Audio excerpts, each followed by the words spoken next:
Today, in Chapter 2, we're going to be talking about something called Marxism and cultural Marxism specifically. And so, Pastor Dare, I think it would be helpful. This is in your study. It's written as well. You'll review it. You've already read it. You'll review it again and hear it over and over and over. But could you just briefly explain the tenets of Marxism and how it's being applied today? It can't be overstated when you went through Chapter 1 that really what Marxism does is it pits then a group of people that are going to be labeled oppressed. And in traditional Marxism, it had to do with class and income and then the ownership of production and the like.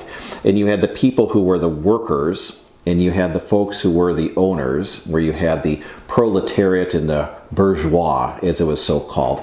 But these two groups were always pitted against one another, that the workers were to overthrow their oppressors.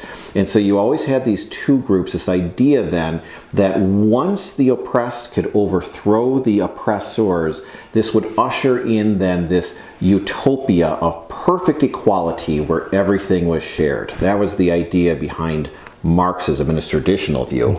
And what we're going to see today in Chapter 2 is this has now become something that a lot of people call cultural Marxism, where instead of this being about the oppressed are those who are the workers who have no means of ownership, instead it's going to be about cultural groups who are oppressed.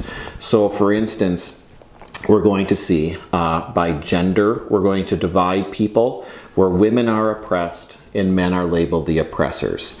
By certainly you're going to see a big one with ethnicity, racial groups, where we're going to have anyone that's in a minority group is going to be considered oppressed, and usually people who are white are going to be considered oppressors. By sexual orientation, by religion, or even just simply what culture you're from. So if you're from a Western culture, then you are immediately labeled an oppressor. And sadly, what's happening is the two groups today as culture are pitted against one another. People are divided, labeled, and that's a cultural form of Marxism today.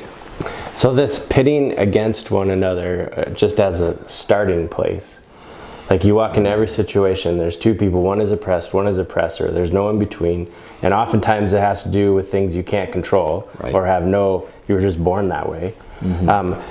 Just briefly, is this Marxist view of the world compatible with Christianity at all? Yeah, you see, and that's a great sadness there, where I think I mentioned just a moment ago in a previous introduction that we had, that Marxism in the end is loveless and is about power. And you can see it right in the title of the Bible study. This is a call to courage, confession, and love.